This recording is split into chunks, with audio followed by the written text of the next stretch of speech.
കറുമ്പിപ്പയ്യെ. ഈ ചെറുനെൽവിത്തിലൊരു കൊച്ചു പൈക്കുട്ടിയുണ്ടതിനുച്ചക്കെല്ലാം നിശ്ചലമായി കിടന്നുറക്കം. തച്ചു വലിച്ചിഴച്ചാലുമുണരുകില്ലയോ പാവം, ഒച്ചയിട്ടു കരയാനും വശമില്ലല്ലോ. ഇതിൻ തള്ളമേയുന്നുണ്ടാം കടൽ കരകളിലെങ്ങോ, കറുമ്പിയാമവൾക്കെന്തു കുറുമ്പാണെന്നു.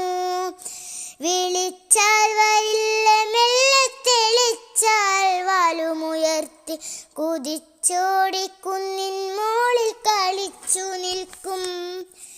എങ്കിലും ഇക്കുഞ്ഞുണർന്നു നിശബ്ദമായമറുമ്പോൾ എങ്ങു നിന്നോ കേൾക്കാം ഉമ്പാവിളികളാദ്യം. കനത്തൊരാക്കിടുമായി കടന്നു വരുമതിൻ്റെ കിതപ്പാണി പ്രപഞ്ചത്തിൻ പ്രസക്ത താളം. കിതപ്പാണി പ്രപഞ്ചത്തിൻ പ്രസക്ത താളം.